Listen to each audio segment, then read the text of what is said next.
அனைத்துலக உயிரோடை தமிழ் ILC தமிழ் உயிரோடை தமிழில் அன்பர்களே அரசியல் கள நிகழ்ச்சியில் இன்று எங்களோடு பிரித்தானியாவிலிருந்து போரியல் ஆய்வாளர் அருஸ் அவர்கள் இணைகின்றார். வணக்கம் அரசு அவர்களே.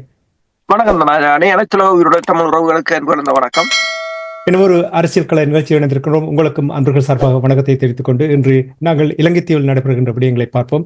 குறிப்பாக முதலில் அனுர குமார திசாநாயக்க அவர்கள் வடமாகாணத்துக்கு பயணத்தை மேற்கொண்டிருக்கின்றார். அபிவிருத்தி சங்க கூட்டத்தில் பங்கெடுப்பதற்காக சென்றிருந்தார் அறியக்கூடியதாக இருந்தது. அதே நேரத்தில் அவர் வருகிறார் என்று செய்தி அறிந்து துப்புரவு பணிகள் நடைபெற்றதாக கூட சில செய்திகளை பார்த்திருந்தேன். முதலில் அனுர குமார திசாநாயக்கனுடைய இந்த யாழ் அபிவிருத்தி கூட்டத்தில் வந்திருப்பது என்ன காரணம்?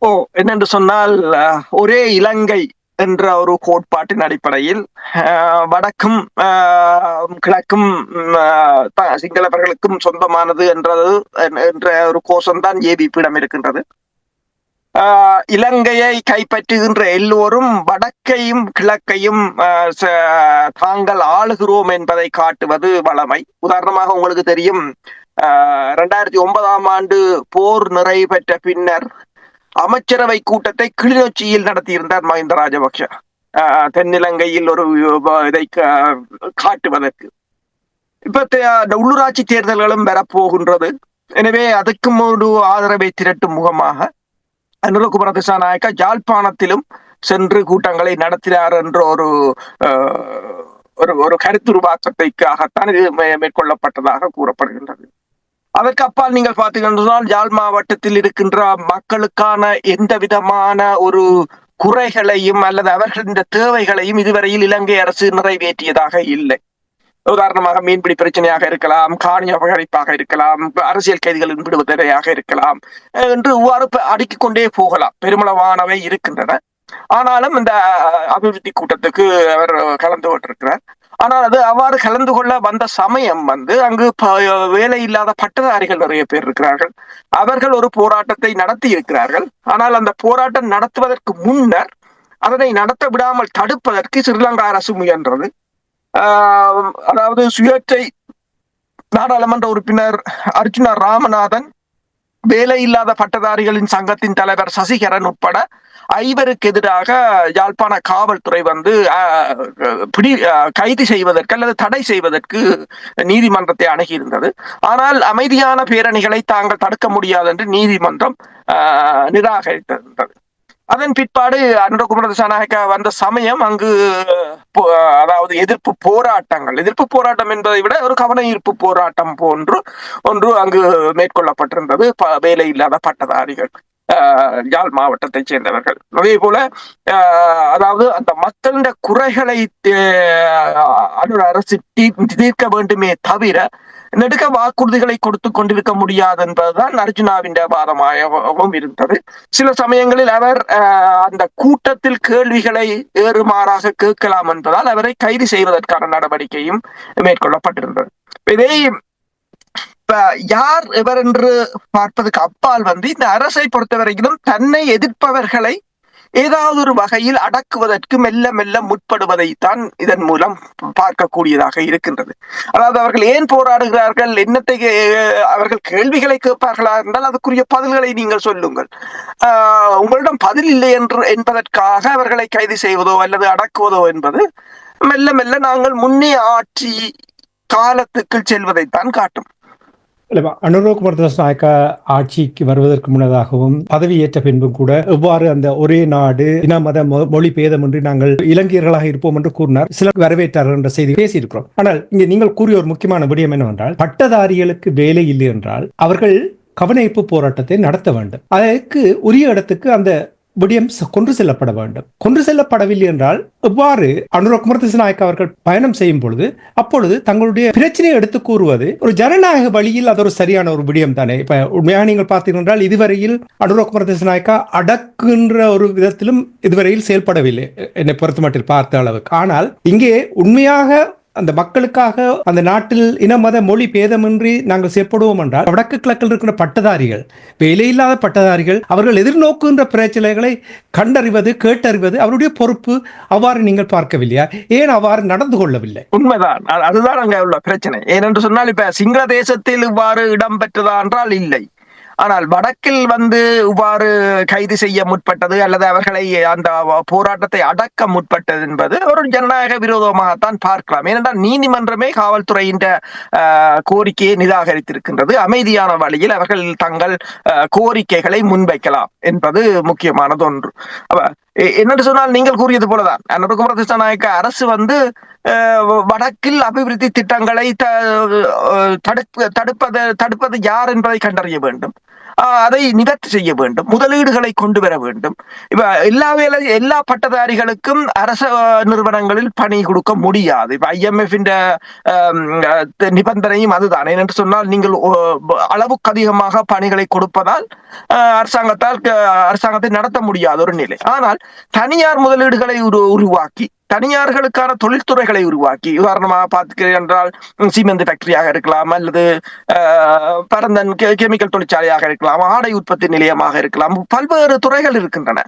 அவற்றை அபிவிருத்தி செய்வார்களாக இருந்தாலே IT பூங்கா கூட உண்மையில் இப்ப வடக்கில் அண்மையில் நொதான் யூனிவர்சிட்டி திறக்கப்பட்டிருக்கின்றது. பல்வேறு இப்ப யாழ் பல்கலைக்கழகத்தில் கணனி பிரிவு இருக்கின்றது. IT பூங்கா போன்றது ஒன்றை உருவாக்குவார்களாக இருந்தால் வெளிநாடுகளில் இருந்து பெருமளவான ப்ராஜெக்டுகளை அங்கு கொண்டு செல்ல முடியும். இவ்வாறு பலர் அதுக்கு ஆவலாக இருக்கிறார்கள். ஆனால் அதற்குரிய சூழ்நிலைகளை நீங்கள் உருவாக்காது போராடுபவர்களுக்கு எதிராக அவர்களை அடக்குவதென்றால் அந்த நாட்டின் நிலைமை மிக மிக மோசமாகத்தான் போகும். என்னென்று சொன்னால் அவர்கள் தாங்கள் வேலை கேட்டு தாங்கள் வேலை செய்ய வேண்டாம் என்று போவதை விட அவர்கள் வேலை கேட்டுத்தான் உங்களிடம் போராடுகிறார்கள். அப்ப அவர்களுக்கான அந்த வெளியை உருவாக்கி கொடுக்க வேண்டிய ஒரு கட்டாயம் இருக்கின்றது.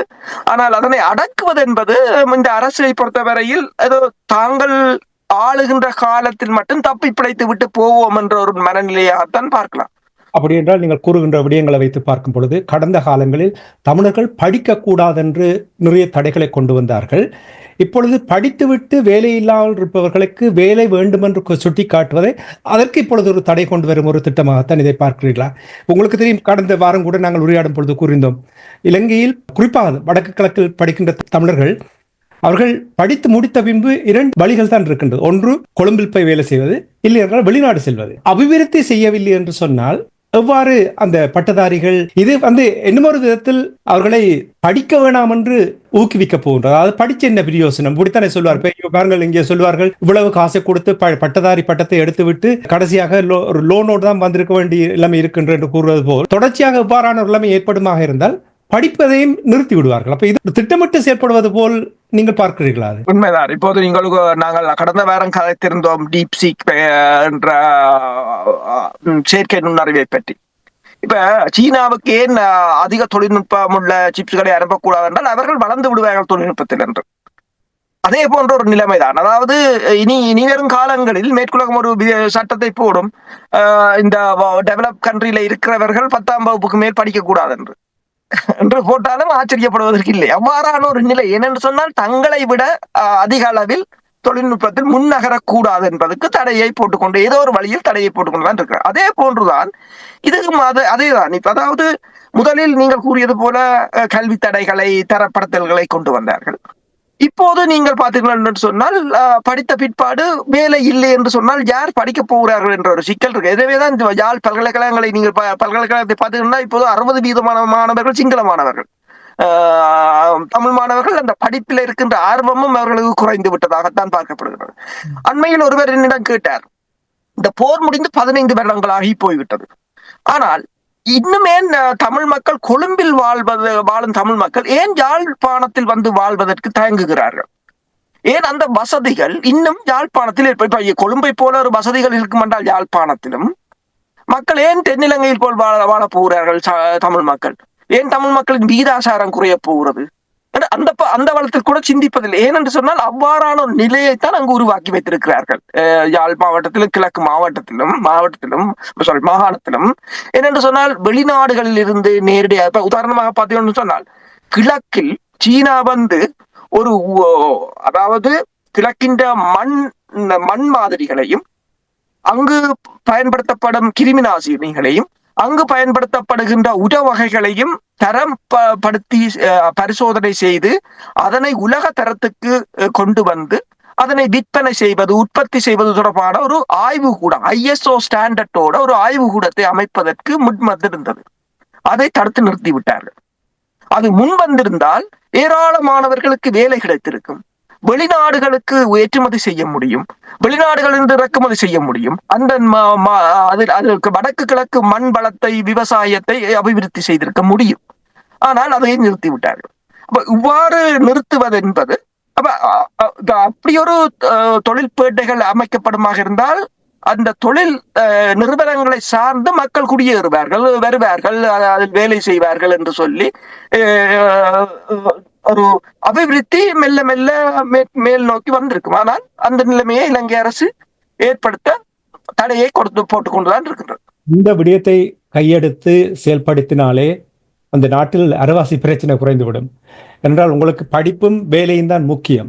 அது ரெண்டும் தான் தமிழ் மக்கள் மத்தியில் தொடர்ச்சியாக அடக்கப்பட்டு வந்து கொண்டிருக்கின்றது. அதனால் தான் இந்த பிரச்சனைகள் நடைபெறுகின்றன. இப்ப நீங்கள் கூறியது போல் ஏன் தமிழர்கள் இங்கே திரும்பி வர முடியாது என்றால் அவர்கள் அங்கே சொகுசாக இப்பொழுது வாழுகின்ற நிலைமையில் இருக்கிறார். அது நீங்கள் கூறியது போல் இங்கே ஒரு என்டர்பிரைஸ் நிறுவனங்களை உருவாக்கினால் வடக்கு கிழக்கில் அங்கிருந்து வந்து இங்கே வேலை செய்வார்கள், இங்கே செல்லும், இங்கே தங்குவார்கள். இதைத்தான் அந்த அபிவிருத்தி என்பது இங்கேதான் இது தேவை. அபிவிருத்தி குழு கூட்டத்துக்கு வந்தவன் நீங்கள் கூறினீர்கள், ஒருங்கிணைப்பு கூட்டத்துக்கு வந்திருந்தார். அந்த அபிவிருத்தி தொடர்பாக ஏதாவது பேசப்பட்டதா?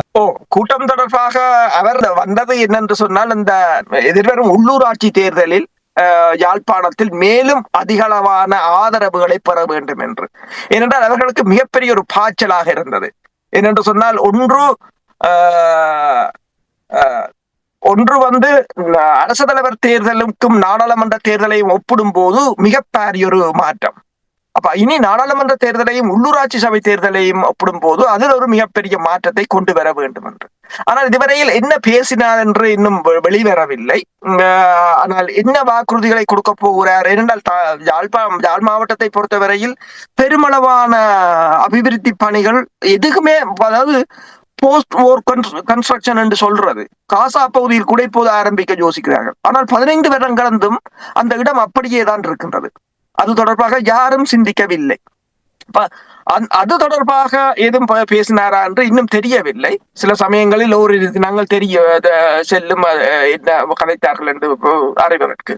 நிச்சயமாக ஓரிரு நாட்களில் அவர் என்ன விடயங்கள் பேசினார், என்ன முயற்சிகள் எடுக்க போகிறார் என்ற விடயங்களை நாங்கள் அறிந்து கொள்வோம். இனி தொடர்ச்சியாக உங்களுக்கு தெரியும், வைத்தியசாலை ஒரு பிரச்சனையை ஏற்படுத்தி வந்திருந்தது வடமாகாணத்தில்.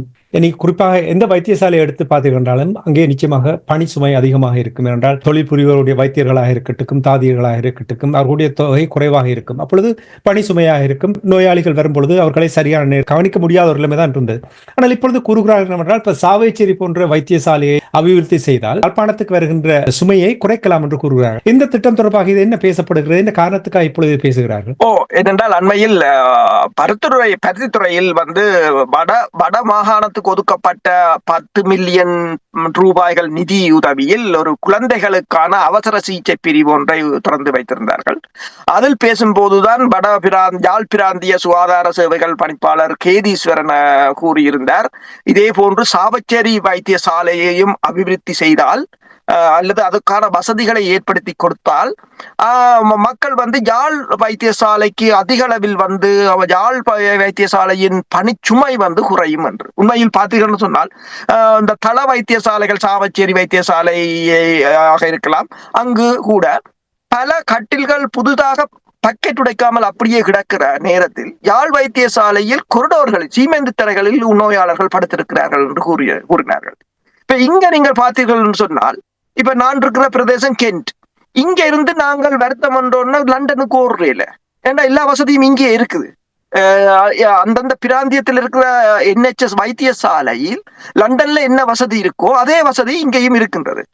அப்ப எல்லோரும் இப்ப உதாரணமாக எல்லோரும் லண்டனுக்கு ஓடுவார்களாக இருந்தால் அங்குள்ள வைத்தியசாலைகள் நிரம்பி வழியும், அது ஓவர் ஸ்ட்ரெச்சா போகும். அதுக்காகத்தான் தள வைத்தியசாலைகள் அமைக்கப்படுவது. அவர் ஒன்றை கூறியிருக்கிறார், தற்போது தெல்லிப்பளையும் பருத்துறையும் ஓரளவு நல்ல நிலையில் இயங்குவதால் கொஞ்சம் பணிச்சுமை குறைந்திருக்கிறது என்று சொல்லியும், அதே போல சாவச்சேரி வைத்தியசாலையும் அவ்வாறு இயக்கப்படுமாக இருந்தால் தங்களுக்கான பணிச்சுமை குறையும். இது பணிச்சுமை குறையும் என்பதை விட அந்த மக்கள் பெருமளவில் காப்பாற்றப்படுவார்கள். அந்த மக்களுக்கான வைத்திய வசதிகள் கிடைக்கும் போது அந்த மக்கள் மேலும் மேலும் ஏழையாகி கொண்டு போக தேவையில்லை. வைத்தியர்கள் ஒழுங்காக பணியாற்றுவார்களாக இருந்தால். ஆனால் ஒரு மாற்றம் வந்திருக்கின்றது, நீங்கள் பார்க்கலாம். அதாவது யாராவது ஒருவர் வந்து இந்த பிரச்சனைகளை வெளியில் கொண்டு வரும் போதுதான் அதில் ஒரு மாற்றம் ஏற்படும். அவ்வாறான ஒரு மாற்றமாகத்தான் இதனை பார்க்கிறேன். இப்போது அவர்களுக்கு தெரிகிறது நாங்கள் என்ன பிழை விடுகிறோம் என்று. ஏன் யாழ் வைத்தியசாலைக்கு இவ்வளவு பேர் வருகிறார்கள் என்பதை அவர்கள் முதலே பார்த்திருந்தால் இங்க ஒன்று சொல்லுவார்கள், கரெக்டிவ் அண்ட் பிரிவென்டிவ் ஆக்ஷன் என்று சொல்லி. அங்க அதுகள் ஒன்றுமே பலவ பண்றேன். அதான் அந்த பிரச்சனை. இப்ப ஏன் நடக்கிறது என்பதை பார்த்தறிந்து அதை கரெக்ட் பண்ணி போட்டு அது நடக்காமல் எதிர்காலத்தில் நடக்காமல் தடுப்பார்களாக இருந்தால் இவ்வளவு முன்னேற்றத்தை கண்டிருக்க முடியும். அதே போலதான் புலம்பெயர் அமைப்புகளை பொறுத்தவரையிலும் இந்த உதவி இங்க நீங்கள் பார்த்தீங்கன்னு சொன்னால் இங்க தடக்கி விழுந்த இடமெல்லாம் சரிட்டி நிறுவனங்கள்ல நீங்கள் தடக்கி விழுந்த எழுப்பி பார்த்தால் எங்கேயாவது ஒரு சரிட்டி செய்து கொண்டுதான் இருப்பார்கள். ஆனால் அங்கு போகின்றதா என்றால் இல்லை. இப்ப நாங்கள் கூறியிருந்தோம், வேலை இல்லாத பட்டதாரிகளின் போராட்டத்திலிருந்து யாழ் வடக்கு கிழக்கில் எவ்வளவு தூரத்துக்கு நாங்கள் பின்தங்கி இருக்கிறோம், ஏன் மக்கள் கொழும்பில் இருக்கிறார்கள், ஏன் மீண்டும் வந்து யாழில் குடியேற மறுக்கிறார்கள் என்ற பல கேள்விகளுக்கு விடைகள் இல்லை. ஆனால் இப்போது இந்த வைத்தியசாலை தொடர்பாக இவர்கள் பேச ஆரம்பித்திருப்பது, கவனம் செலுத்த ஆரம்பித்திருப்பது வந்து ஒரு நல்ல சகுனமாகத்தான், நல்ல ஒரு அறிகுறியாகத்தான் பார்க்கலாம். நிச்சயமா நவீன உலகத்தில் எத்தனையோ வழிகள் இருக்கின்றது உங்களுடைய பிரச்சனைகளை எடுத்து கூறுவதற்கு. அதை மக்கள் தொடர்ந்து கூறும் பொழுது, அழுத்தம் பிரயோகிக்கப்படும் பொழுது ஏதோ ஒரு விதத்தில் அவர்கள் அதை கையாள வேண்டிய ஒரு சூழலுக்கு அவர்கள் அழுத்தம் பிரயோகிக்கப்படுகின்றது என்பதை கூறிக்கொண்டு இன்னொரு விடயத்தை பார்ப்போம். உங்களுக்கு தெரியும், சீனாவை பொறுத்த மட்டில் சீனா இலங்கை தீவில் நிரந்தரமாக தங்களுடைய கட்டுப்பாட்டில் சில விடயங்களை கொண்டு வர வேண்டும் என்று செயல்படுகிறார். உங்களுக்கு தெரியும், போர்ட் சிட்டி எவ்வாறு இன்னொரு தீவாக அமைத்ததும், இனி ஹம்பாந்தோட்டை துறைமுகம் 99 ஆண்டு குத்தகைக்கு எடுக்கப்பட்டதும் தெரியும் உங்களுக்கு, சீனாவை பொறுத்தப்பட்டு. இப்பொழுது மீண்டும் ஹம்பாந்தோட்டையில் சீனா கண் வைத்திருப்பதாக 150 ஏக்கர் காணியை எடுப்பதாக கூறப்படுகின்றது. இது தொடர்பாக என்ன அறிந்தீர்கள்? அம்பாந்தோட்டையில் ஏற்கனவே சீனா வந்து அம்பாந்தோட்டை துறைமுகத்துடன் இணைத்து பெட்ரோலிய சுத்திகரிப்புக்காக கிட்டத்தட்ட 500 ஏக்கர் நிலத்தை சீனா வைத்திருக்கிறது. இப்போது மீண்டும் 250 ஏக்கர் நிலம் வேண்டும் கொடுக்க கேட்டிருப்பதாக ஸ்ரீலங்காவின் அமைச்சர் விஜித கெரத் வந்து தெரிவித்திருக்கின்றார். அதாவது சீனாவாக இருக்கலாம் அல்லது இந்தியாவாக இருக்கலாம், இந்தியாவின் ஆக்கிரமிப்பு அல்லது சீனாவின் ஆக்கிரமிப்பு என்று பேசிய ஜேவிபியினர் இப்போது அது தொடர்பாக பேசுவதை விடுத்து இப்போது மேலும் நிலன்களை வழங்கி கொண்டிருக்கிறார்கள் என்ற பேச்சு தான் இப்போது இது வந்து தென்னிலங்கை ஊடகங்கள் கொண்டு வந்தது. ஆனால் பிரச்சனை என்னவென்று சொன்னால், அது முதலீடுகளுக்கு என்று வழங்கும் போது அது தொடர்பாக நாங்கள் எதுவும் பேச முடியாது. ஆனால் அதை எதிர்த்தவர்கள் அதை செய்யும் போதுதான் மற்றவர்கள் கேள்வி கேட்பார்கள். அதை எதிர்க்க முன்னர் இவர்கள் இலங்கையின் பொருளாதாரம் தற்போதைய நிலை தொடர்பாக ஆய்வு செய்திருக்க வேண்டும். என்றால் ஸ்ரீலங்காவின் வெளி நாட்டு கையிருப்பு வந்து கடந்த நவம்பர் மாதம் 6.5 பில்லியன் டாலர்களாக இருந்தது. ஆனால் டிசம்பர் மாதம் அது 6 பில்லியனாக குறைந்து விட்டது. ஸ்ரீலங்காவின் கடனை பொறுத்தவரையில் 56 பில்லியன். இந்த வருடம் கிட்டத்தட்ட 4.4 பில்லியன் டாலர்களை கட்ட வேண்டும் மீள் செலுத்து பணமாக. ஆனால் அதற்குரிய கையிருப்பு அங்கு அவர்களிடம் இல்லை, அதை செலுத்துவதற்கான கையிருப்பு இல்லை. அப்ப இலங்கை அரசை பொறுத்தவரையில் ஏதோ ஒரு வகையில் இந்த வெளிநாடுகளை தங்கி இருக்க வேண்டிய நிலைதான் ஏற்பட்டிருக்கின்றது. உதாரணமாக நீங்கள் பார்க்கலாம், 1952ஆம் ஆண்டு இலங்கையில் அரிசி தட்டுப்பாடு ஏற்பட்டிருந்தது. அதுக்குரிய காரணம் என்னவென்று சொன்னால், இலங்கையின் இயற்கை ரப்பர்களுக்கு எதிராக அமெரிக்கா வந்து செயற்கையான பிளாஸ்டிக்கை அறிமுகப்படுத்தி இருந்தது. அது மார்க்கெட்டில் ஃப்ளோட் பண்ணேக்க இலங்கையின் ரப்பரின் விலை குறைந்தது. இலங்கையால் ஒன்றும் செய்ய முடியாத நிலை. அப்போது இலங்கை அமெரிக்காவிடம் உதவி கேட்டது. அமெரிக்கா அதுக்கு மறுத்து விட்டது. அதன் பிற்பாடுதான் சீனா வந்து ரப்பரை வாங்கி கொண்டு அரிசியை கொடுத்திருந்தது. அதே ஒரு நிலையாகத்தான் இப்போது இவர்கள் இதை எவ்வாறு பார்க்கிறார்கள் என்றால், அப்போது ரப்பருக்காக அரிசி என்ற நிலையை போல இப்போது நிலத்தை கொடுத்து ஒயிலை வாங்குவது என்றுதான் அதுக்கு தலையங்கப்பட்டிருக்கிறார்கள். அதாவது சீனா வந்து கிட்டத்தட்ட 4.5 பில்லியன் டாலர்கள் செலவில் ஒரு ரிஃபைனரி ஒன்றை அம்பாந்தோட்டையில் அமைக்கப் போவதாக கூறியிருந்தார்கள். ஆனால் ஜேவிபி இப்போது அனுரகுமார திசாநாயக்கா போன போது அது கிட்டத்தட்ட 3.7 பில்லியன் டாலர்களாக குறைந்து விட்டது என்றும், அப்ப 800 மில்லியன்களுக்கு என்ன நடந்தது என்னும் கேள்வி கேட்டிருந்தாங்க. என்றால் ரணில் விக்ரமசிங்க அரசு 4.5 பில்லியன் டாலர்களுக்கு தான் அந்த உடன்பாட்டை எழுதியிருந்தது. ஆனால் இவர்கள் 800 மில்லியன் டாலர்கள் குறைவாக அதனை ஏற்றுக்கொண்டிருக்கிறார்கள் என்னும் போது, தற்போதைய அரசை பொறுத்தவரையில் ஏதோ ஒரு வகையில் முதலீட்டை கொண்டு வர வேண்டும் என்றுதான் நிற்கிறார்கள். இப்போது சீனா 250 ஏக்கரை கூடுதலாக கேட்டிருந்தாலும் இலங்கை அரசு மேலதிக சீன முதலீடுகளை தாங்கள் எதிர்பார்ப்பதாகத்தான் கூறியிருக்கின்றது. என்று சொன்னால் உங்களுக்கு தெரியும், இப்ப அமெரிக்காவின் அதிபர் டொனால்ட் ட்ரம்ப் வந்த பிற்பாடு அங்கிருக்கின்ற மக்களை, அங்கிருக்கின்ற குடியேற்றவாசிகளை வெளியேற்றுகிறார். கிட்டத்தட்ட முதல் கட்டமாக 14 லட்சம் பேரை வெளியேற்ற அவர் திட்டமிட்டிருக்கிறார். அந்த 14 லட்சம் பேரில் 3000 பேர் இலங்கையை சேர்ந்தவர்களாகவும் இருக்கிறார்கள். அப்ப இலங்கையை அடுத்ததாக இலங்கைக்கான உதவி, அதாவது US-8 ட்ரம்ப் நிறுத்திவிட்டார். அப்ப US-8 வேலை செய்தவர்களை கூட பலர் இப்போது வீட்டுக்கு போக சொல்லி இருக்கிறார்கள் லீவில். என்று சொன்னால் அது அந்த நிறுவனமே இயங்காது என்னும் போது அவர்களுக்கு பணி இல்லை என்ற மாதிரி. அப்ப அதில் பாதிக்கப்பட போவதும் இலங்கை. அப்ப இலங்கை தொடர்ச்சியாக அந்த உலகத்தின் பொருளாதார சூழலும் இலங்கைக்கு அனுகூலமானதாக இல்லை என்ற நிலையில் இலங்கை ஏதோ ஒரு வகையில் இந்த முதலீடுகளை உள்வாங்க வேண்டிய ஒரு நிலை இருக்கின்றது. அதனைத்தான் இந்த விஜேத கரத்தின் தகவல் உறுதிப்படுத்துகிறது. தொடர் போராட்டமாகத்தான் இருக்கின்றது என்று நீங்கள் கூறுகிறீர்கள். இப்பொழுது நீங்கள் கூறும் பொழுது கூறினீர்கள் 800 மில்லியனை கணக்கில் காணவில்லை என்று நீங்கள் கூறினீர்கள். அப்படி என்றால் அனுரகுமார திசாநாயக்கா ஊழல் ஒழிப்பு, கருப்பு பணங்களை மீண்டும் கொண்டு வருவது தொடர்பாக கூறிக்கொண்டு வருகின்றார். எவ்வாறு கருப்பு பணத்தை மீட்டெடுத்து கொண்டு வருவதற்கான எவ்வளவு சாத்தியம் இருக்கின்றது? இன்னொரு பணம் இவர்கள் ஊழல் செய்தது என்று சொல்லவில்லை, சீனா அதனை குறைத்து விட்டது. என்றால் சீனாவின் முதலீடு முதல் 4.5 பில்லியனாக இருந்தது. தற்போது உங்களுக்கு தெரியும், உலகத்திலே எல்லா நாடுகளும் தான் கடுமையான பிரச்சனையாக இருக்கின்றது. அண்மையில் ரஷ்யன் டுடே ஒரு பெரிய ஒரு பத்தி ஒன்றை வெளியிட்டிருந்தது. கிட்டத்தட்ட 57 மில்லியன் டாலர்கள் இந்தியாவின் அந்த கழிவுகளை அகற்றுவதற்கான பணியாளர்களுக்கு ஒதுக்கப்படுவதுண்டாம். அது பேர்ந்து 10 மில்லியன் ஆகி 5 மில்லியன் ஆகி இப்போ ஒன்றுமே இல்லை என்ற நிலையில் கையால் அள்ளுகிறார்கள் என்று ஒரு பெரிய ஒரு ஆர்டிக்கிள், அதாவது இந்த வாரம் வெளியிட்டிருந்தது ரஷ்யா டுடே. இப்ப இந்தியாவின் நிலைமையும் அவ்வாறு தான் இருக்கின்றது. எல்லோரும் இதே ஒரு நிலைமையாகத்தான் இருக்கிறார். அப்ப இது என்னென்றால் அனுரகுமார திசாநாயக்கா பொறுத்தவரையில் என்ன செய்திருக்கிறார்கள் என்று சொன்னால், அவர்கள் குறைத்து விட்டார்கள் அந்த முதலீட்டை. 4.5 பில்லியன் டாலர்கள் முதலீட்டை இப்ப 3.7 குறைத்த பிற்பாடு இவர்கள் கேள்வி கேட்காமல் வாங்கி கொண்டு வந்து விட்டார்கள் என்றுதான் தென்னிலங்கை பத்திரிகைகள் கேட்கிறேன். என்றால் இலங்கையின் நிலைமை அவ்வாறாக இருக்கின்றது. எதிர்த்து கேள்வி கேட்க முடியாத ஒரு நிலைமை, கொடுக்கிறதை வாங்க வேண்டிய. இப்ப உதாரணமாக சொன்னால், இவர்கள் இப்போது இன்னொன்றையும் கொழும்பு வட்டாரங்கள் தெரிவிக்கின்றன என்றால், சுவிஸில் அண்மையில் சுவிஸ் தூதுவர் வந்திருந்தார். அவரிடம் கேட்கப்பட்டது, அதாவது இலங்கையில் இருக்கின்ற அந்த இலங்கையிலிருந்து சட்டவிரோதமாக வைப்பிலிடப்பட்ட பணங்களை அல்லது ஊழல் பணங்களை எவ்வாறு கொண்டு வருவது, அதுக்கு சுவிஸ் அதிகாரிகள் ஒப்புக்கொண்டிருக்கிறார்கள்.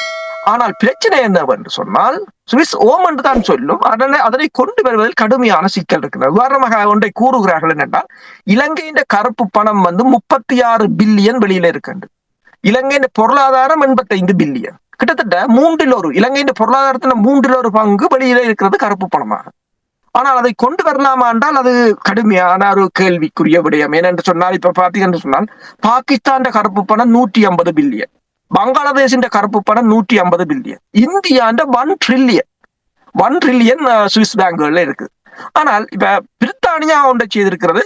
பிரித்தானியாவிட்டையும் அப்படி இருந்தது, பிரான்சின்றையும் கிட்டத்தட்ட 500 பில்லியன் இருந்தது என்று சொல்கிறார்கள். ஆனால் அவர்கள் என்ன செய்தார்கள் என்று சொன்னால், சுவிஸ் அரசுடன் ஒரு உடன்பாட்டுக்கு வந்து அங்கு பிரித்தானியா பிரஜைகள் வைக்கின்ற வங்கி கணக்குக்கு 50% வரியை செலுத்த வேண்டும் சுவிஸ் அரசு என்று ஒரு கொண்டு வந்து பிரித்தானியா கிட்டத்தட்ட 9 பில்லியன் டாலர்களை பெற்றுவிட்டதாக கூறப்படுகின்றது. ஆனால் இலங்கையோ இந்தியாவோ அவ்வாறான நிலை இல்லை. ஏனென்றால் சுவிஸ் அரசு ஒன்றை கூறுகிறது, சொலிட்டான எவிடன்ஸ் என்று இல்லை என்று சொன்னால், அதாவது கான்கிரீட் எவிடன்ஸ் என்றுதான் அவர்கள் அதை பயன்படுத்தி, கான்கிரீட்டான எவிடன்ஸ் இல்லை என்று சொன்னால் தங்களால் ஒன்றும் செய்ய முடியாது என்றுதான் கூறியிருக்கிறார்கள். ஆதாரத்தோடு நிரூபித்தால் மட்டுமே உதவி செய்யலாம் என்பதைத்தான் நீங்கள் கூறுவது போல் எனக்கு தெரிகின்றது. கருப்பு பணம் என்று சொன்னவுடன் இலங்கை தீவில் உடனடியாக ராஜபக்ஷவை தான் இருப்பார்கள். அவர்தான் கொள்ளையடித்த என்று சொல்லுவார்கள். அவருடைய தொடர் பிரச்சனையாக இருக்கிறது என்னவென்றால் அவருக்கான பாதுகாப்பு குறைக்கப்பட்டுக் கொண்டே வந்து கொண்டிருக்கின்றது. சமீபத்தில் அவர் ஒரு கருத்து கூறுகின்றார், அனுர அரசாங்கம் வெளிநாடுகள் இருப்பவர்களை திருப்திப்படுத்துவதற்காகத்தான் இவ்வாறு செயல்படுகிறார் என்று அவர் குற்றம் சாட்டியிருந்தார். இப்பொழுது அவருக்கு பின்னால் அவருடைய நாடாளுமன்ற உறுப்பினர்கள் அவருடைய பாதுகாப்பை உறுதி செய்ய வேண்டும் என்று கூறுகிறார்கள். என்னன்னு சொன்னால் அனுரகுமார திசாநாயக்காவை பொறுத்தவரையில் எதிர்த்தரப்புகளை ஏதோ ஒரு வகையில் இல்லாது செய்ய வேண்டும் என்று அதுக்கு அப்பால் பொருளாதாரத்தை அதாவது நிதியை மிச்சப்படுத்த வேண்டும் என்று, ஏனென்றால் அதிகமான செலவுகள் போய்கொண்டிருக்கிறது என்று. அதுதான் இந்த பாதுகாப்பு படையினரின் குறைப்பு. ஆனால் மஹிந்த ராஜபக்ஷவின் நாடாளுமன்ற உறுப்பினர்கள் அவருக்கு சார்பானவர்கள் கூறுகிறார்கள் என்றால் பாதுகாப்பு பிரச்சனை என்று சொல்லியும், தாங்கள் 30 வருட போரை அவர் முடிவுக்கு கொண்டு வந்ததாகவும், இப்போதும் விடுதலை புலிகளின் அமைப்பும் அவர்களின் கொள்கைகளும் வெளிநாடுகளில் தொடர்ச்சியாக இயங்கி வருவதாகவும் அதனால் ஆபத்து என்றும் கூறுகிறார்கள். அதுக்கு மட்டுமல்லாம இன்னொன்றையும் கூறியிருக்கிறார்கள், காலிமுகத்திடலில் 2022 ஆண்டு இடம்பெற்ற அந்த பேரணிகளிலும் விடுதலை புலிகளின் பங்களிப்பும் இருந்ததாகவும் கூறியிருக்கிறார்கள். தென்னிலங்கையை பொறுத்தவரையில் உங்களுக்கு தெரியும், முன்னர் விடுதலை புலிகள் என்ற காலத்தில் மாடு செத்தாலும் அதுக்கு விடுதலை புலிகளை தான் குற்றம் சாட்டுவதென்று அந்த காலத்துக்கு அப்படி ஒரு கொபடியாக சொல்வார்கள் வடக்கு. அப்ப என்னென்று சொன்னால், இப்ப அவர்களை பொறுத்தவரையில் இந்த அரசுக்கு எதிராக அரசு செய்வதற்கு எப்போதும் எதிராகத்தான் செயற்படுகிறார்கள். அப்ப இந்த சந்திரிகா மண்டனகுமாரத்துவா பொறுத்தவரையில் அவர் பிரித்தானியாவில் இருக்கிறார். அவருக்கு அங்க நிதியை ஒதுக்க வேண்டும் என்ற தேவை கூட இல்லை இலங்கை அரசுக்கு. அதே போலதான் இப்ப மஹிந்த ராஜபக்ஷவை பொறுத்தவரையில் அவருக்கான பாதுகாப்பு தற்போதைய அரசு தலைவர் கூட சுதந்திரமாக போய் வருகிறாரு எல்லா இடமும் இலங்கையில். அப்ப மஹிந்த ராஜபக்ஷவுக்கோ அவரின் மகனுக்கோ எந்தவித ஆபத்தும் இல்லை என்பது எல்லோருக்கும் தெரிந்த விடயம். இது அவர்கள் உள்ளக அரசியலுக்கு தங்களுக்குள் ஏற்படுகின்ற இந்த மோதல்களுக்கு இந்த தமிழ் மக்களின் பிரச்சனைகளையும் விடுதலை புலிகளையும் ஒரு கருவியாக பயன்படுத்துகிறார்கள். நிச்சயமாக அந்த நாமத்தை உச்சரிக்காவிட்டால் அவர்களால் இயங்கவே முடியாது என்பதுதான் உண்மை. இனி பொருளாதார பிரச்சனை என்று சொன்னீர்கள். இன்னும் தேங்காய் இறக்குமதி செய்ய வேண்டிய ஒரு நிலைமை ஏற்படுத்தி இருக்கின்றார்கள். உப்பு இறக்குமதி செய்ய வேண்டிய நிலைமை ஏற்படுத்தி இருக்கிறார்கள். கிட்டத்தட்ட 200 மில்லியன் தேங்காய் இறக்குமதிக்கு அனுமதி வழங்கப்பட போவதாக கூறப்படுகின்றது. இது தொடர்பாக என்ன நிலைமை?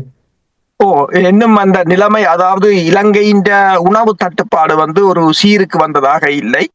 கிட்டத்தட்ட 200 மில்லியன் தேங்காய்களை இறக்குமதி செய்வதற்கும், இந்தியாவிலிருந்து உப்பை இறக்குமதி செய்வதற்கும், அரிசி இறக்குமதி செய்வதற்கு அனுமதி இனிமேல் தேவையில்லை, யாரும் அரிசியை இறக்குமதிகளை செய்யலாம் என்ற ஒரு சட்டத்தை கொண்டு வருவதற்கும் இலங்கை அரசு ஒப்புக்கொண்டுள்ளதாக கூறப்படுகின்றது.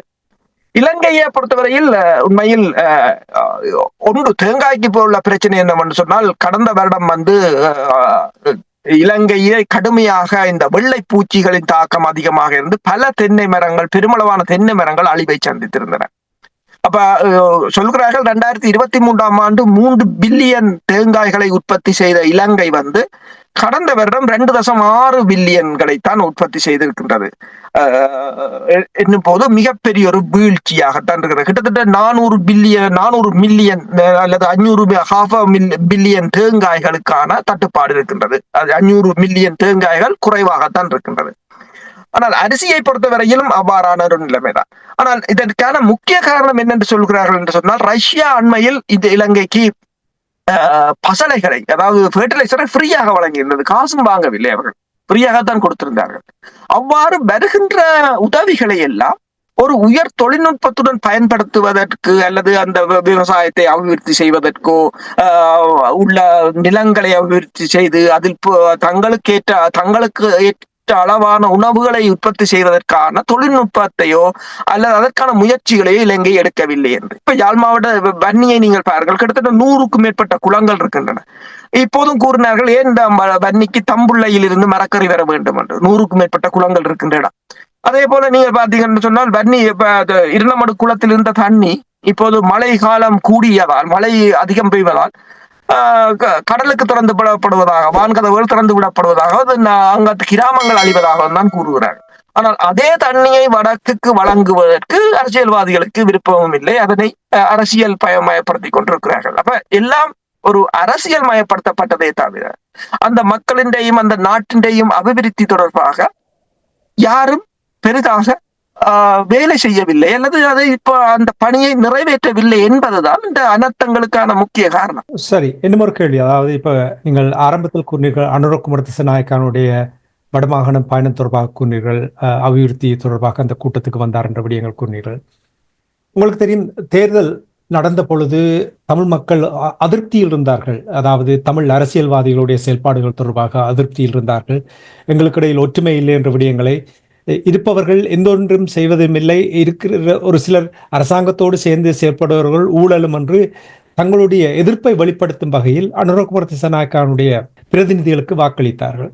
அதன் விளைவாக 3 நாடாளுமன்ற உறுப்பினர்கள், அனுரகுமார திசாநாயக்கானுடைய நாடாளுமன்ற உறுப்பினர்கள் தமிழ் தரப்பினராக இருக்கிறார்கள். அனுரகுமார திசாநாயக்கானுடைய பயணம், வடமாகாணத்தான பயணம், குறிப்பாக வரப்போகின்ற உள்ளூராட்சி தேர்தல், மாநகர சபை தேர்தல் நடைபெறப் போகின்றது.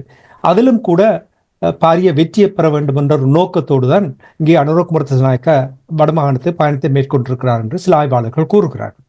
என்னுடைய கேள்வி என்னவென்றால், அனுரகுமார திசாநாயக்கா கடந்த தேர்தலில் தெரியாத ஒரு மனிதராக இருந்தார்.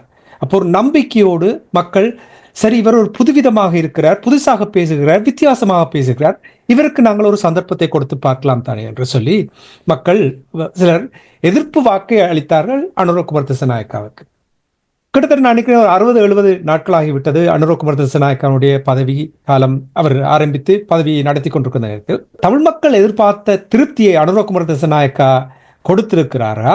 அப்படி கொடுத்திருந்தால் இந்த உள்ளூராட்சி தேர்தல் மற்றும் மாநகர சபை தேர்தலுக்கும் அனுரகுமார திசாநாயக்கானுடைய கட்சிக்கு மக்கள் அள்ளி வழங்க போகிறார்களா? தங்களுடைய வாக்கு வங்கியை அள்ளி கொடுக்க போகிறார்களா? அல்லது உண்மை நிலையை புரிந்து சரியாக நாங்கள் பாடம் கற்பிக்க வேண்டும் என்று நாங்கள் மாறி வாக்கு போட்டோம், அந்த பாடத்தை கற்றிருக்கின்றார்கள் போட்டிருக்கின்றது, இனி நாங்கள் அவ்வாறு செயல்பட முடியாது என்று மக்கள் முடிவுக்கு வந்து விட்டார்கள் என்று நீங்கள் நம்ப 2 கேள்வி இருக்கிறது. ஒன்று அனுரகுமார திசாநாயக்கானுடைய செயல்பாடு தொடர்பாக, இனி தமிழ் மக்களுடைய இந்த வாக்கு போடுவது தொடர்பாக. அனுரகுமார திசாநாயக்கானுடைய செயல்பாடுகள் தொடர்பாக என்று பார்த்தால், தமிழ் மக்களை பொறுத்தவரையில் அவர் இதுவரையில் எதையும் செய்யவில்லை. பயங்கரவாத தடுப்பு சட்டமோ அல்லது அரசியல் கைதிகளின் விடுதலையோ அல்லது காணாமல் போனவர்களுக்கான எந்த விதமான ஒரு முன்னகர்வோ, அது தொடர்பான ஒரு முன்னகர்வோ, விசாரணைகளோ எல்லாம் பேசுகிறார்களே தவிர எதுவும் இல்லை. சிங்கள தேசத்திலும் அவ்வாறுதான். அங்கும் கொடுக்கப்பட்ட வாக்குறுதிகளில் எதையும் நிறைவேற்றுவதற்கான அறிகுறிகள் இல்லை என்றுதான் கூறப்படுகிறது. அதாவது எதிர்கட்சிகள் மீது நடவடிக்கை எடுக்கிறாரே தவிர பெருமளவில் இல்லை. அதற்கு சிங்கள பத்திரிகைகள் ஒன்றை கூறுகிறது, ஒரு பலமான எதிர்கட்சி இல்லை என்றது. இப்போது அவர்களுக்கு தேவையாக இருக்கிறது ஒரு பலமான எதிர்கட்சி வேண்டும் என்று இப்போது அவர்கள் அங்கலாய்த்துக் கொண்டிருக்கிறார்கள். ஏனென்று சொன்னால், பலமான எதிர்கட்சி இருக்கும் போதுதான் ஆளுங்கட்சி ஒரு நல்ல வழியில் செயற்படும். இல்லை என்று சொன்னால் அவர்கள் தங்களுக்கு தான் அதிக அதிகாரம் இருக்கிறது என்ற தோரணையில் செயற்படுவார்கள் என்று. இப்ப அடுத்த இன்னொரு சாரார் சொல்லுகிறார்கள், 75 வருட ஊழலை 70 நாளில் என்னென்று ஒழிப்பது என்று சொல்லி. இது இங்கேயும் நடக்கிறது உண்டு. மனித உரிமைகள் பேர் ஆணைக்குழு என்றால் அது மெல்லமாகத்தான் நகரும் என்று இங்கு கூறுவார்கள். ஆனால் ரஷ்ய விவகாரத்தில் அது எவ்வாறு நகர்ந்தது என்பதை நாங்கள் தெளிவாக காட்டியிருந்தோம். அதே போலதான் இப்ப உங்கள் செயற்திட்டங்களை முன்னகட்டுவதற்கு 70 நாளுக்கும் 70 வருஷத்துக்கும் இல்லை. நீங்கள் என்ன செயல் திட்டம் வைத்திருக்கிறீர்கள்? இப்ப தென்னை அரிசி தட்டுப்பாடு, தேங்காய் தட்டுப்பாடு, விவசாயம், இதுகளுக்கு என்ன நாட்டை கட்டி எழுப்ப வேண்டும். சரி, முதலீடுகளை கொண்டு வர வேண்டும் என்று சொன்னால் முதலீடுகளுக்கு என்ன அதற்குரிய சூழலை உருவாக்கினீர்களா என்றால் இல்லை. அதற்குரிய சூழலை உருவாக்க யாழ்ப்பாண வடபகுதியில் புலம்பெயர் மக்களின் முதலீடுகளை கொண்டு வர வேண்டும் என்று சொன்னால் அந்த மாகாண சபைகளை பலப்படுத்துங்கள், அதுக்கு அதிகாரங்களை கொடுங்கள், அதுக்குரிய நிதி அதிகாரத்தை கொடுங்கள், அவர்கள் வெளிநாடுகளில் முதலீடுகளை பெறுவதற்கான சலுகைகளை வழங்குங்கள். அவ்வாறு வழங்கும் போதுதான் வெளிநாட்டு நிதிகள் உள்ளுக்கு வரும், உங்கள் நாடும் முன்னகரும், மக்களும் உணவு தேவையோ எல்லாம் பிரச்சனை இல்லாமல் இருக்கும். ஆனால் அவை அனைத்தும் அவை அனைத்தும் பேச்சு வழக்கில் இருக்கிறதே தவிர இதற்கான முன்னகர்வுகளும் இல்லை. இப்ப தமிழ் மக்களை பொறுத்தவரை நீங்கள் கூறியது போலதான் ஒரு சந்தர்ப்பத்தை கொடுத்தார்கள்.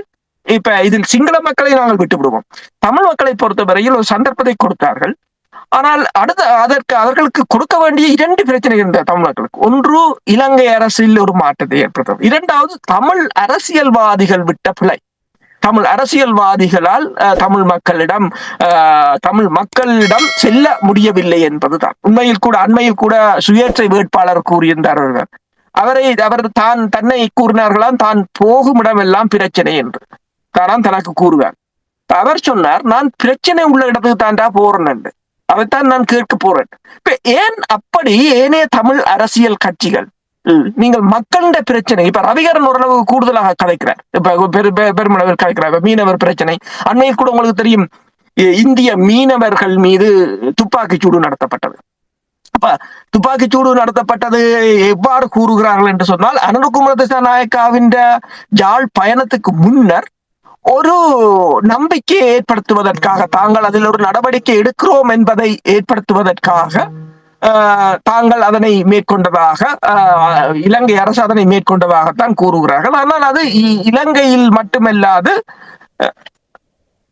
கேக்குதா, அது இலங்கையில் மட்டுமல்லாது அனைத்துலக மட்டத்தில் அது ஒரு மிகப்பெரிய செய்தியாக வந்திருந்தது. இப்ப ரஷ்யன் டுடே கூட ஒன்றை போட்டிருந்தது, இலங்கைக்கும் இந்தியாவுக்கும் இடையிலான பிரச்சனை என்று அந்த துப்பாக்கி சூட்டு சம்பவத்தை போட்டிருந்தது. ஆனால் இவ்வாறு இது பிரச்சனை இல்லை, ஆனால் இதை நீங்கள் கட்டுப்படுத்த முயற்சி எடுக்கிறீர்கள் என்றது நல்ல விடயம். ஆனால் அதை இதய சுத்தியுடன் முன்னகட்டுங்கள், கட்டுப்படுத்த முயற்சி செய்யுங்கள், கொடுத்த வாக்குறுதிகளை நிறைவேற்றுங்கள், அது அல்லது ஒரு சுமூகமான சூழலை உருவாக்குங்கள். அவ்வாறு உருவாக்கினால்தான் அடுத்த தேர்தலில் ஒரு கணிசமான வாக்கு பெற முடியும். ஆனால் நான் நினைக்கிறேன், இப்போது கோஆபரேட்டிவ் எலெக்ஷனில் கூட பெருமளவில் ஜேவிபியினர் தென்னிலங்கையில் வெற்றி பெறவில்லை என்றுதான் கூறப்படுகின்றது. அப்ப அதே போல உள்ளூராட்சி தேர்தலிலும் அந்த மக்களிடம் முதல் இருந்த அந்த ஈடுபாடு குறைவாக இருக்கலாம் என்றுதான் கூறப்படுகிறது. தேன் நிலவு முடிவுக்கு வந்து விட்டது என்றுதான் கூறலாம் இல்லையா? நீங்கள் மீனவர்கள் தொடர்பாக கூறும் பொழுது எல்லை தாண்டி மீன் பிடித்தவர்கள் துப்பாக்கி சூடு தொடர்பாக இந்த பிரச்சனை ஏன் முடிவுக்கு கொண்டு வர முடியாமல் இருப்பதற்கு எந்த தரப்பு இது இடையூறாக இருக்கிறது? இலங்கை தரப்பா அல்லது இந்திய? இங்கே நடுவில் சிக்கப்பட்டிருப்பது தமிழர்கள். இதை முடிவுக்கு கொண்டு வரக்கூடாது, சரியான பேச்சுவார்த்தை நடத்தி ஒரு புரிந்துணர்வுக்கு வருவதற்கு யார் இடையூறாக இருக்கிறார்? இந்திய தரப்புக்கு கிட்டத்தட்ட $4 பில்லியன் அவர்கள் இழக்க மாட்டார்கள் ஒவ்வொரு வருடமும் வருகின்ற. அதனால் அவர்களின் ஏற்றுமதி பாதிக்கப்படும், அவர்களின் பொருளாதாரம் பாதிக்கப்படும். இப்போ நீங்கள் பாருங்கள், இப்ப வெளிநாடுகளின் தொழில்நுட்ப வளர்ச்சியில் ஏற்படுகின்ற போட்டியை பாருங்கள். இப்ப ஓப்பன்ஏஐ டீப்சீக்கை ஏற்றுக்கொள்ள மாட்டது. ஏனென்று சொன்னால் அது தனக்கு போட்டியாக வந்துவிடும், தனது வியாபாரத்தை தவிடுபொடியாக்கி விடும் என்பதுதான் அவர்களின் பிரச்சனை. அப்ப அதே போன்றுதான் இந்தியா அதனை விடாது. ஆனால் இந்தியாவை மேவி நடவடிக்கை எடுக்க வேண்டியது இலங்கையின் பொறுப்பு. இங்கேயும் நீங்கள் பார்க்கலாம், பிரான்சுக்கும் பிரித்தானியாவுக்கும் இடையிலான கடல் பகுதி இருக்கின்றது, அதில் மீன் பிடிக்கிறது. இப்ப பிரித்தானியா பிரெக்சிட்டோடாக ஐரோப்பிய ஒன்றியத்திலிருந்து வெளியேறியதுக்கு காரணங்களில் ஒன்று மீன்பிடி பிரச்சனை தான். என்னென்று சொன்னால், ஐரோப்பிய ஒன்றிய மீனவர்கள் தங்கள் கடல்களில் அதிக மீன்களை அள்ளி செல்கிறார்கள் என்பதும் பிரித்தானியா வைத்த குற்றச்சாட்டுகளில் ஒன்று. அப்ப அதே போன்றுதான் இலங்கை தனது பொருளாதாரத்தை முன்னிறுத்துமாக இருந்தால் இதை ஒரு கடுமையான நடவடிக்கை எடுக்க முடியும். ரவிகரன் ஒன்றை கூறியிருந்தார், இந்த போராட்ட காலத்தில் நீங்கள் பலமான கடற்படையை வைத்திருந்தீர்கள், ஆனால் இப்போது உங்கள் கடற்படை, அதாவது மதிய நேரம் கூட இந்தியா நூற்றுக்கணக்கான இந்திய படகுகள் கண்ணு கட்டிய தூரத்தில் மீனை பிடித்துக் கொண்டிருக்கிறார்கள் என்னும் போது அவர்கள் தாக்குகிறார்கள். சில சமயங்களில் தமிழ் மீனவர்களையோ அல்லது இவன் கடற்படையை கூட அவர்கள் தாக்குகிறார்கள் என்று சொன்னால் அவர்களுக்கு அது ஒரு வியாபாரமாக போய்விட்டது. ஆனால் தமிழ் மக்களுக்கு அது ஒரு வாழ்க்கை பிரச்சனையாக இருக்கின்றது. இலங்கையை பொறுத்தவரையில் இலங்கை இப்போது ஒரு பூகோள அரசியல் நெருக்கடியில் சிக்கி இருக்கின்றது. அப்ப ஏதாவது ஒன்றை, அதாவது சீனாவின் முதலீடுகளை உள்வாங்குவதற்கு இந்தியாவை சமாளிக்க வேண்டும் என்று சொன்னால் இந்தியாவுக்கு ஏதாவது ஒன்றை கொடுக்க வேண்டும். அப்ப அவர்கள் பார்த்தார்கள், வடக்கு கிழக்கில் இருக்கின்ற இந்த வளங்களை கொடுத்து விட்டால் அது தங்களை சிங்களவற்ற வளமும் இல்லை, தமிழற்ற வளம். அப்ப அதை கொடுத்து விட்டால் அதை கேட்பார் யாரும் இல்லை தானே. இப்போ தமிழர் மக்களை பொறுத்தவரை ஒரு பலமான அரசியல் கட்சி இல்லை, பலமான அரசியல் கட்டமைப்பு இல்லை, பலமான புலம்பெயர் அமைப்பு இல்லை. அப்ப ஒன்றுமே இல்லாத நிலையில் இருப்பதால் அவர்களால் எதுவும் செய்ய முடியாது என்ற ஒரு எண்ணம் இரண்டு நாடுகளுக்கும் இருக்கின்றது, இந்தியாவுக்கும் இருக்கின்றது, இலங்கைக்கும் இருக்கின்றது. அதன் ஒரு வெளிப்பாடுதான் இந்த பிரச்சனை. இன்று வரையும் அது முடிய போவதும் இல்லை. மீனவர்களுக்கு மானியம் கொடுப்பது தொடர்பாக, வெளிநாடுகளிலிருந்து மீன் இறக்குமதி செய்வது தொடர்பாக பேசுகிறார்களே தவிர அந்த மக்களின் வாழ்வாதாரத்தை மேம்படுத்துவதற்காக எந்தவித நடவடிக்கையும் இல்லை. மேலும் சுருக்கமாக முன்னைய அரசாங்கத்தோடு ஒப்பிட்டு பார்க்கும் பொழுது எவ்வாறு நீங்கள் அனுரகுமார திசாநாயக்காவுடைய அரசாங்கத்தை மதிப்பீடு செய்வீர்கள்? ரணில் விக்ரமசிங்க இருக்கட்டுக்கும் ராஜபக்ஷ இருக்கட்டும், கோட்டா ராஜபக்ஷ இருக்கட்டும், அவர்களோடு ஒப்பிட்டு பார்க்கும் பொழுது இவர் சரியான பாதையில் அல்லது அவர்களை விட ஓரளவுக்கேனும் சிங்கள மக்களுக்கு திருப்தி தரும் வகையில் தன்னுடைய நகர்வுகளை மேற்கொள்கிறார் என்று நீங்கள் நம்புகிறீர்களா? அவ்வாறு கூறிக்கொண்டு வந்தவர்களே தவிர இன்றும் தென்னிலங்கையை பொறுத்தவரையில் அவர்களின் பத்திரிகைகளை பொறுத்தவரையில் அவர்களின் ஆய்வுகளை பொறுத்தவரையில் ரணில் விக்ரமசிங்காவின் திட்டங்களைத்தான் நடைமுறைப்படுத்திக் கொண்டிருக்கிறார்கள். அப்ப IMF என்றாலும் அது கோத்தபாய ராஜபக்ஷ கூறியிருக்கிறார், அது தான் கொண்டு வந்தது என்று சொல்லி. அதே போல முதலீடுகள் என்றாலும் இப்ப உதாரணமாக சீனாவின் முதலீடுகளை இப்போ ரணில் விக்ரமசிங்க தரப்பு என்னென்று சொல்லுகிறார் என்று சொன்னால், தாங்கள் ஏற்படுத்திய உடன்பாட்டை விட 800 மில்லியன் டாலர்கள் குறைவாகத்தான் இவர்கள் ஒப்புக்கொண்டிருக்கிறார்கள் என்று சொல்லி. அப்ப அந்த திட்டங்களைத்தான் வைத்திருக்கிறார்களே தவிர தமிழ் மக்களை பொறுத்தவரையில் தமிழ் மக்களின் நிலைமையில் இருந்து நீங்கள் பார்த்தீர்கள் என்று சொன்னால், முன்னைய அரசுக்கும் இந்திய அரசுக்கும் இதுவரையில் எந்தவித வேறுபாடும் இல்லை. இதுவரையில் எந்தவித இனிமேல் அவ்வாறு ஏதும் வேறுபாடு ஏற்பட வேண்டும் என்று சொன்னால் அவரின் நடவடிக்கையில் இருக்கின்றது, அல்லது அவர் சார்பாக யாழ் மாவட்டத்தில் தெரிவாகின அவரின் நாடாளுமன்ற உறுப்பினர்களின் நடவடிக்கையில் இருக்கின்றது. அவர்கள் மூலமாவது இனி வரும் காலத்திலாவது அதற்கான ஒரு வசதியை அவர்கள் ஏற்படுத்தி அதற்குரிய ஒரு நடவடிக்கையை அவர்கள் மேற்கொள்ள வேண்டும். தமிழர் தரப்பை பொறுத்தமட்டில் அனுரகுமார திசாநாயக்கனுடைய அரசியல் தீர்வு தொடர்பாக என்ன நிலைமை? ஏதாவது நடவடிக்கை எடுப்பதாக தெரிகிறதா அல்லது முற்றுமுழுதாக நம்பிக்கை இழந்து விட்டீர்களா? புது அரசியல் ஜாப்பு ஒன்றை எழுத போவதாக கூறியிருந்தார்கள். அதற்கு தமிழர் தரப்பு ஒரு ஸ்ரீதரனைத்தான் அதுக்கு நியமித்திருந்தார்கள். அது நியமனமே முதலில் தவறு. உண்மையில் அந்த இடத்துக்கு பொருத்தமானவர் கைதுரோமார் பொன்னம்பலமாகத்தான் இருக்கலாம். அவருக்கு ஆதரவை வேணே அவர்கள் வழங்கி இருக்கலாம்.